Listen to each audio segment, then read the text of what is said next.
দয়াপতি দরদিনী মা আমার মা দয়াপতি দরদিনী মা মায়ের ফোঁটা দুধের শোধ হবে না কোনো দিন মায়ের ফোঁটা দুধের শোধ হবে না কোনো দিন আমার দয়াপতি দরদিনী মা নিজের চামড়া বানাইয়া যদি দাও মায়ের জুতা বানাইয়া তবু মায়ের ঋণ শোধ হবে না আমার দয়াপতি দরদিনী মা আমার মা দয়াপতি দরদিনী মা বাবা বলছিলাম বাপ আমার ভাই এই শীতের দিন খুব শীত পড়ছে ঠান্ডার দিন আজকে বাড়িতে গিয়ে বলবেন মা আমার ভুল হয়ে গেছে মা আমাকে ক্ষমা করে দিও মা মা জান আজকে মাওলানার কাছে শুনলাম আমার বিবি যা বলেছে আমি সাত কাজ করেছি মা মা তোমার কাছে কম্বল আছে কিনা মা তোমার কম্বল লাগবে মা মা তোমার সোয়েটার লাগবে মা মা জুতা লাগবে মা বাবা কিনে দিবেন বাপ আমার ভাই কিনে দিবেন না হলে কপালে জান্নাত জুটবে না জান্নাত জুটবে না অধিকাংশ আমার বাপ আমার ভাইরা মা বাবাকে দিচ্ছে না মা বাবাকে তারা দিচ্ছে না অনেক কিছু তারা চায় কিন্তু তারা পাচ্ছে না কিন্তু কেন পাচ্ছে না এখানে আবার একটা কারণ আছে বাপ অধিকাংশ মা বাবরা কেন আজকে ছেলেরা অত্যাচার করছে মা বাবার উপর একটা কারণ আছে যারা এসেছেন আমার পিতারা আমার বাবারা আপনাদের একটা ভুল কি চারটা ছেলে আপনার এই চারটা ছেলেকে আপনাকে বারবার দেখতে হবে জি জি একটুও কম বেশি করা যাবে না চারটা সন্তানকে আপনার জায়গা জমি যদি মন চায় যে মরার আগে আমি ভাগ করে দিয়ে যাব তো চারটা সন্তানকে বারবার করে দিয়ে যাবেন যদি আপনি বৌমার হাতের ভাত খেতে চান বৌমার হাতের যদি ভাত খেতে চান তো চারটা সন্তান থাকলে চারটাকে বারবার দেখবেন একটু নির্বিন্যাস করবেন না সন্তান যা দিবে তাই নেবেন যদি দুইটা সন্তান থাকে ওই দুইটা সন্তানকে আপনি বারবার হিসাব করে দিয়ে দিবেন তাহলে আপনার বৌমারা আপনাকে আপনার পিছনে আপনার সাথে সাথে তারা খেদমত করবে আজকে অধিকাংশ মানুষ আজকে বেটার হাতের ভাত পাচ্ছে না কারণটা হচ্ছে কি ছোট ছেলেকে ভালোবাসে আর বড় ছেলেকে ভালোবাসে না বড় ছেলে কোথায় গেল কি খেলো না খেলো কোনো খবর নাই এরকম আছে কি না পিতামাতা বলুন তো বাপ যে অনেক পিতামাতা আছে এই ভুলগুলো করে তো আপনাদেরকে বলবো মা যদি বউয়ের হাতের ভাত খেতে চান মা তাহলে ওই মেয়েটাকে নিজের মেয়ে মনে করে নেন মামা করে ডাকবেন যখন আপনি মামা করে ডাকবেন তার কলিজা ঠান্ডা হয়ে যাবে যখন যেটাই অর্ডার করবেন আপনার জন্য হাজিরি করে দেবে বারবার চারটা বৌমাকে দেখবেন বড় বৌমা ছোট বৌমাকে দেখছেন আর বড় বৌমার কোনো খবরে নাই জি এই জন্য অধিকাংশ আজকে মা বাবারা ছেলের হাতে ভাত পাচ্ছে না তবে আমি বলে যাব আমার বাপ ভাই আপনাদেরকে বাবা মা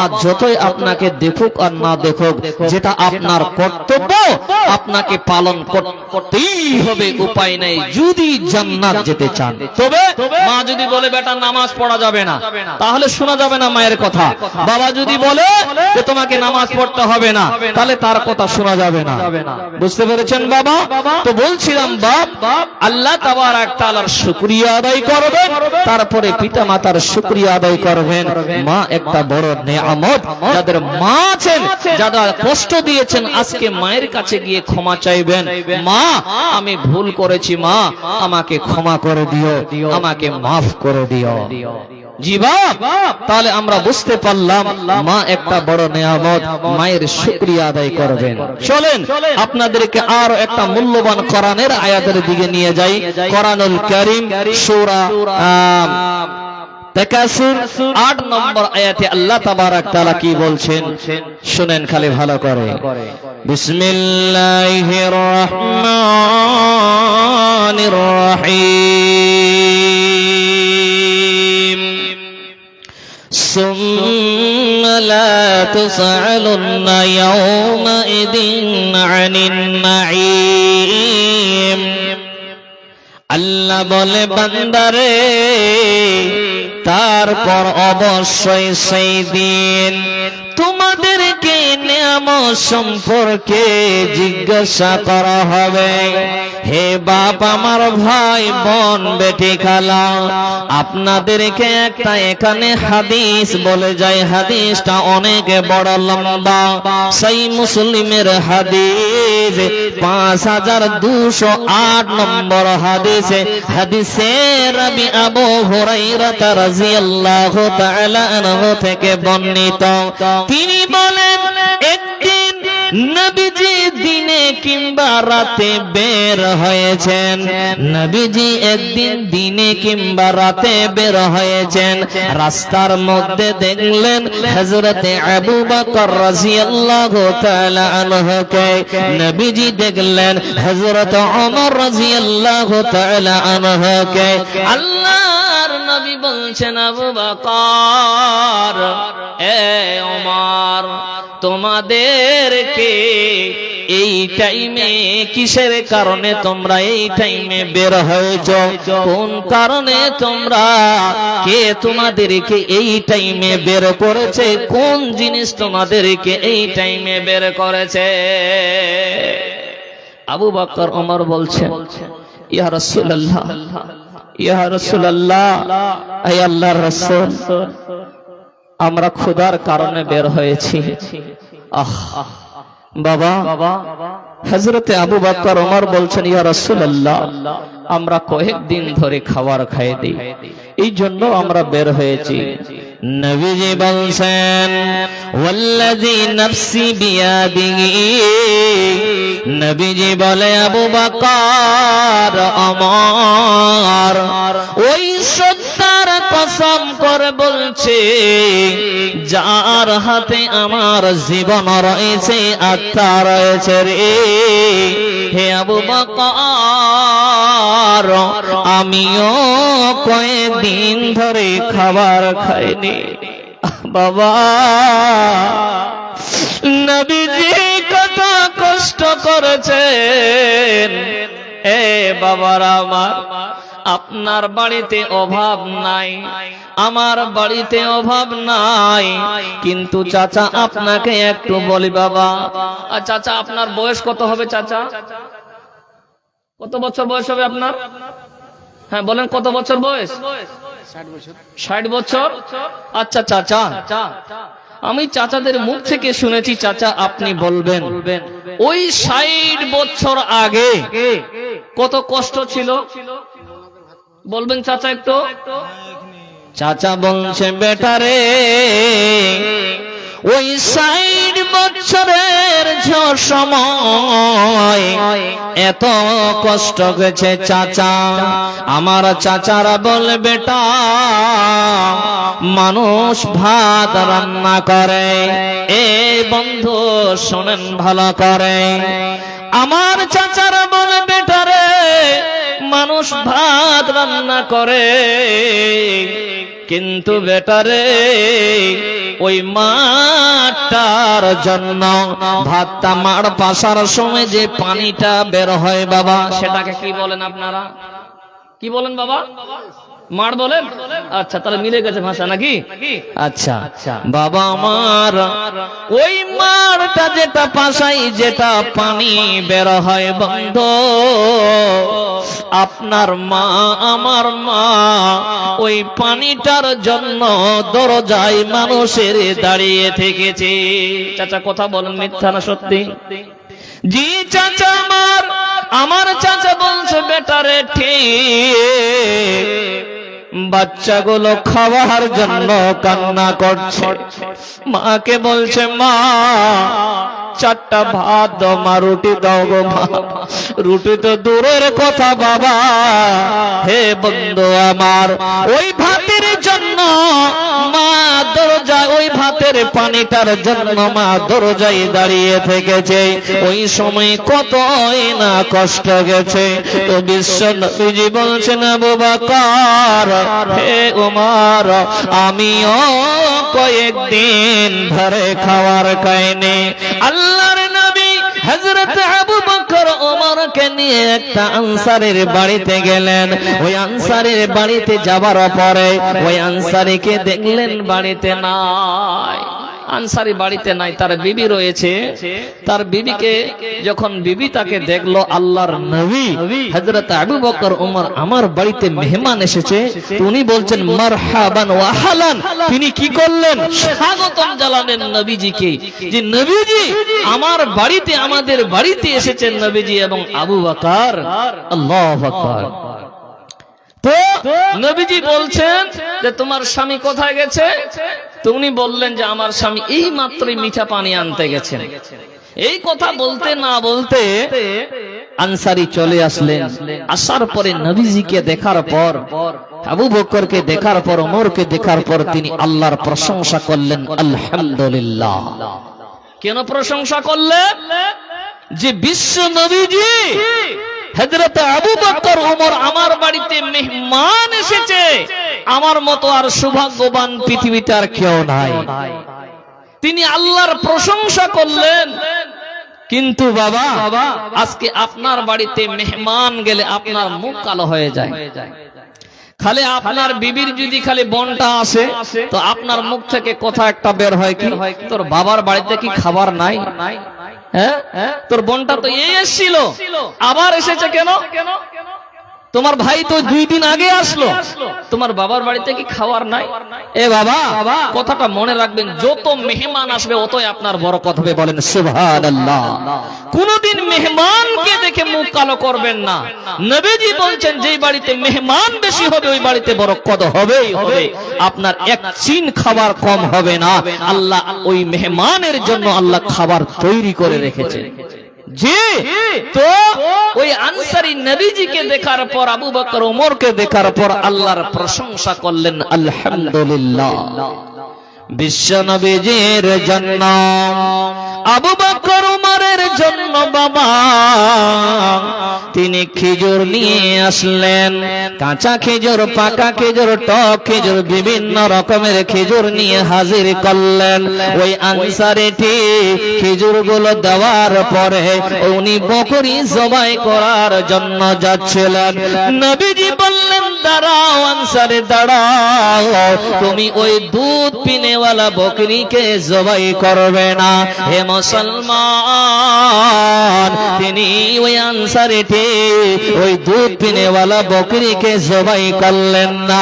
উনি একটা বকরি জবাই করে নিয়ে আসলেন, রান্না হয়ে গেল বাবা। নবীজিকে এবার ওই কাঁচা খেজুর, পাকা খেজুর আর ওই বকরির মাংস নবীজি ওমর আর আবু বকরকে খেতে দিলে। এ বাবা, কি খেতে দিলেন বলেন তো? কাঁচা খেজুর, পাকা খেজুর আর বকরির মাংস আর মিঠা পানি। ভাত নাই, রুটি নাই, মুড়ি নাই, বিরিয়ানি নাই, কিছু নাই। কি দিলেন? দিলেন নবীজিকে খেজুর, ছাগলের মাংস আর মিঠা পানি। আজকে মেহমানের বাড়ি যদি আপনি যান, তাহলে যদি খালি সামান্য একটু ডিমটা খালি কম হয়, তো আমরা বাড়িতে এসে কি বলি? তোর বাপ কি কোনোদিন ডিম দেখেনি? খালি চেনাচুর যদি একটু কম হয়, তাহলে তো 14 গোষ্ঠী উজাড় করে দিবে। এই কথা বলুন, ঠিক না বেঠিক বাবা? যে ডিমটা যদি খালি কম দেয় বা ডিম না দেয়, আর কেলাও যদি একটা খালি ফাড়ি না পায়, তো তার 14 গোষ্ঠীকে উজাড় করে দেয় তারা। তোর বাবার কাছে কি টাকা নাই, এত ফকির হয়ে গেছে? তোর মার কাছে কি টাকা নাই, সামান্য একটা ডিম দিতে পারলো না? জি বন্ধু আমার, নবীজি হযরত আবু বকর ওমর তিনারা ওই খেজুর খেলেন, পানি খেলেন বাবা, পানি খেলেন, খেজুর খেলেন, মাংস খেলেন। খাবার হয়ে গেল। খাওয়া দাওয়ার পর আল্লাহর নবী হযরত আবু বকর ওমর কে বলছেন, ওয়াল্লাযী নাফসি বিয়াদিহি লা তাসআলুনা আন হাযান নাঈম ইয়াউমাল কিয়ামতি। নবীজি বললেন, আবু বকর, হে ওমর, তোমরা যে কারণে বের হয়েছিলে, এ আবু বকর, ওমর, তোমরা যে উদ্দেশ্যে বের হয়েছিলে, আল্লাহ তোমাদের উদ্দেশ্যকে পূর্ণ করে দিয়েছেন, তোমাদের পেট ফুল হয়ে গেল। কিন্তু আবু বকর, ওমর, এই কথাটা মনে রাখবে, আল্লাহ কিয়ামতের দিনে এই নিয়ামত সম্পর্কে জিজ্ঞাসা করবে। হে মুসলমান, তাই আমার আল্লাহ বলছেন, সুম্মা লা তুসআলুন্না ইয়াউমাইদিন আনিন নাঈম। আল্লাহ বলে, বান্দারে, তারপর অবশ্যই সেই দিন তোমাদেরকে নিয়ামত সম্পর্কে জিজ্ঞাসা করা হবে। হে পৃথিবীর মানুষ, আল্লাহ আপনাকে আমাকে যে নিয়ামতগুলো দিয়েছে বাবা, এই নিয়ামতগুলো সম্পর্কে আল্লাহ কিয়ামতের দিন জিজ্ঞাসা করবে, ছাড়বে না। জীবা, কিয়ামতের দিন আল্লাহ তাবারক তাআলা প্রত্যেকটা মানুষকে নিয়ামত সম্পর্কে জিজ্ঞাসা করবে। আল্লাহ তাবারক তাআলা যাকে মাল ধন দৌলত দিয়েছে, প্রত্যেকটা মানুষকে আল্লাহ এই সম্পর্কে, মাল সম্পর্কে জিজ্ঞাসা করবে, নিয়ামত সম্পর্কে জিজ্ঞাসা করবে। যতক্ষণ না উত্তর দিতে পারবেন, ততক্ষণ আপনার এক চুল পা হিলবে না। আজকে খুব মস্তানি দেখাচ্ছেন না, যে আল্লাহ একটু আপনাকে জায়গা জমি দিয়েছে, 2, 3, 4টা গাড়ি আছে, তো মনে হচ্ছে আকাশের মধ্যে উড়িয়ে বেড়াচ্ছেন, হ্যাঁ না? মনে রাখবেন, কিয়ামতের দিন আল্লাহ তাবারক তাআলা ছাড়বে না। এই জন্য বিশ্ব নবীজি বলছেন, উম্মত, কাল কিয়ামতের ময়দানে গরিব মানুষ ধনীদের থেকে আগে জান্নাতে প্রবেশ করবে। বলেন সুবহানাল্লাহ। যারা গরিব মানুষ, টেনশন নিয়েন না, ধনীদের থেকে আগে যদি জান্নাতে যেতে চান, বা 5টা কাজ করেন কমসে কম, দুনিয়াতে 5টা টাইম নামাজ পড়বেন এবং রমজান মাসের সিয়াম পালন করবেন, হারাম কাজ থেকে দূরে থাকবেন, জিনা ব্যভিচার থেকে দূরে থাকবেন, যদি জান্নাত যেতে চান, তাওহীদকে বিশ্বাস করেন, আল্লাহকে এক বলে স্বীকার করেন, যদি জান্নাত যেতে চান। মুসলমান আমার বাপ, আমার ভাইরা, তো বলছিলাম, মা, কিয়ামতের দিনে আল্লাহ তাবারক তাআলা আপনাকে আমাকে এই নিয়ামত সম্পর্কে জিজ্ঞাসা করবে। যতক্ষণ না আপনি আমি এই নিয়ামতের উত্তর দিতে পারবো, আল্লাহ তাবারক তাআলা যতগুলো আপনাকে মাল ধন দিয়েছে, এই নিয়ামত সম্পর্কে আল্লাহ আপনাকে আমাকে কিয়ামতের দিনে একটা করে জিজ্ঞাসা করবে। আর যতক্ষণ না উত্তর দিতে পারবো, আমার বাপ, আমার ভাইরা, কিয়ামতের দিন এক চুল পা হিলবে না। জি বাপ, আল্লাহ তাবারক তাআলা কোন মানুষকে সবথেকে বেশি ভালোবাসেন জানেন? কোন মানুষকে, মানুষের উপরে আল্লাহ সন্তুষ্ট হন জানেন বাপ? চলেন আরো একটা হাদিস তুলে দিই আপনাদের সামনে। কি হাদিস? হাদিসের রাবী হযরত আনাস রাদিয়াল্লাহু তাআলা আনহু থেকে বর্ণিত হয়েছে, নবী সাল্লাল্লাহু তাআলা আলাইহি সাল্লাম বলছেন, ইন্নাল্লাহা লা ইয়ারযা আনিল আবদি ইয়াকুলুল আকলাতা ফায়াহমাদুহু আলাইহা ওয়া ইয়াশরাবু শারবাহু ফায়াহমাদুহু আলাইহি। বিশ্বনবীজি বলছেন, উম্মত, ওই মানুষটার উপরে আল্লাহ রাজি হন, ওই মানুষটার উপরে আল্লাহ আল্লাহ সন্তুষ্টি হয়ে যান। হে মুসলমান, কার উপরে? আল্লাহর নবী বলছেন, উম্মত, যে লোকটা খাওয়ার পরে আলহামদুলিল্লাহ বলে, যে লোকটা পান করার পরে আলহামদুলিল্লাহ বলে, আমার আল্লাহ ওই মানুষের উপর সন্তুষ্ট হয়ে যান। এ পৃথিবীর মুসলমান, যে কোনো কিছু খান না কেন বাবা, তবে হারামের কথা বলছি না। হারাম খাবেন, বিড়ি খাবেন, সিগারেট খাবেন, বলবেন আলহামদুলিল্লাহ। যে ওই বিড়ি সিগারেট খাওয়ার পর আলহামদুলিল্লাহ বলবেন, না হালাল জিনিস খাওয়ার পর আলহামদুলিল্লাহ বলবেন? জি বাপ, আরে বাবা, আমার মাথায় এটাই ঢুকে না যে আল্লাহ পৃথিবীতে এত হালাল জিনিস দিয়েছে, এত নিয়ামত দিয়েছে, কিন্তু মানুষ যে ওই বিড়ি সিগারেট নিয়ে পাগল হয়ে আছে, আমি এটাই বুঝি না। যেটা আল্লাহ হারাম করেছেন ওটা মানুষ যে নিয়ে কেন পাগল হয়ে আছে আমার আজ অব্দি এটাই বুঝে আসলো না। আজকে মানুষ বলে, চাচা বিড়িটা বাদ দিয়ে দেন, বিড়িটা ছাড়তে পারেন না। বলছে, বেটা তোমার মাথা খারাপ, শালা বিড়ি না টানলে আমার পায়খানা ক্লিয়ার হয় না, তুমি বলছো বিড়ি ছাড়ো? মুসলমান, তাই আল্লাহ বলে, বান্দা, হে আমার বান্দেরা, আল্লাহর নবী বলছেন, উম্মত, ওই মানুষের উপর আল্লাহ সন্তুষ্ট হয়ে যান, রাজি হয়ে যান, খুশি হয়ে যান, যে মানুষটা খাবার পরে বলবে আলহামদুলিল্লাহ, যে মানুষটা পান করার পর বলবে আলহামদুলিল্লাহ। চলেন আর একটা কোরআনের আয়াত আপনাদেরকে বলে যায়, সূরা বাকারা 152 নম্বর আয়াত। আল্লাহ বলছেন, বান্দা, ফাযকুরুনি আযকুরুকুম ওয়াশকুরুলি ওয়ালা তাকফুরুন। আল্লাহ বলে, বান্দারে, হে আমার বান্দেরা, তোমরা আমাকে স্মরণ করো, আমি আল্লাহ তোমাদেরকে স্মরণ করব। হে পৃথিবীর মানুষ, আল্লাহকে উঠতে বসতে স্মরণ করেন বাবা। আপনি যাকে স্মরণ করছেন, আপনি যাকে ভালোবাসছেন বাবা, এ বন্ধু আমার, যাকে আপনি ভালোবাসছেন, আমি বলবো না যে ওকে ভালোবাসবেন না, কিন্তু আল্লাহ বলছে, বান্দারে, তোমরা আমাকে স্মরণ করো, আমি আল্লাহ তোমাদেরকে স্মরণ করব। হে পৃথিবীর মানুষ, আল্লাহ যদি আপনাকে আমাকে এই দুনিয়াতে হোক আখিরাতে হোক, যদি আল্লাহ আপনাকে আমাকে স্মরণ করে, তাহলে বাবা আপনার আমার কোনো টেনশন বলে থাকবে? কথা বলুন বাবা, থাকবে? থাকবে না। কিন্তু বন্ধু আমার, বাবা আমার, চাচা যান, আপনার মা সেই দিন আপনাকে দেখে পালিয়ে যাবে, আপনার বাবা আপনাকে দেখে পালিয়ে যাবে। তাই আমার আল্লাহ বলছেন, বান্দা, তোমরা আমাকে স্মরণ করো, আল্লাহ তোমাদেরকে স্মরণ করবে। হে মুসলমান, উঠতে বসতে আল্লাহকে স্মরণ করবেন, তাহলে আল্লাহ আপনাকে স্মরণ করবে।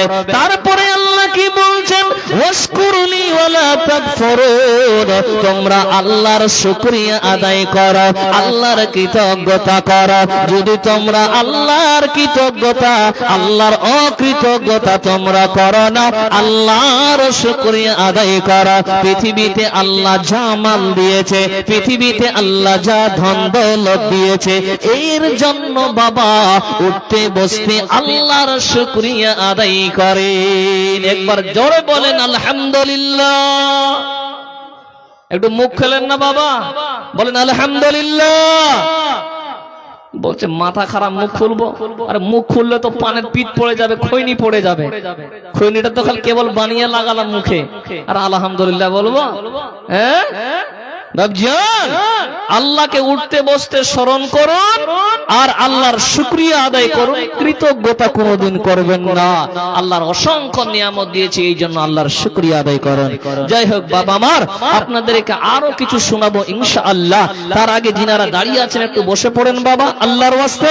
আর যতগুলো মানুষ এখানে আছেন, আমি একজন মুসাফির মানুষ, নতুন মানুষ, আপনাদের কাছে একটু আবদার। শুনলাম নাকি মসজিদের ঋণী হয়ে আছে বাপ অনেক টাকা, তো আপনাদের কাছে বেশি আমি চাইবো না, আরো দুইজন বক্তা আছেন, ওনারা হয়তো চাইবেন বেশি করে। তো আপনারা যিনারা এখন আছেন, আপনাদের কাছে বেশি নয়, এখানে যতগুলো মানুষ আছেন, এখানে কোরআনটা দেন তো একটু। এখানে যতগুলো মানুষ আছেন, আমার মা বোনেরা যতগুলো আছে, আমি আপনাদেরকে প্রশ্ন করতে চাই, বাপ এই কোরআনটা কত পারা বলুন তো? কত পারা? যে 30 পারা। এই 30 পারার একটা পারার 1000 টাকা করে চাই আমি, বেশি চাইনি আপনাদের। 5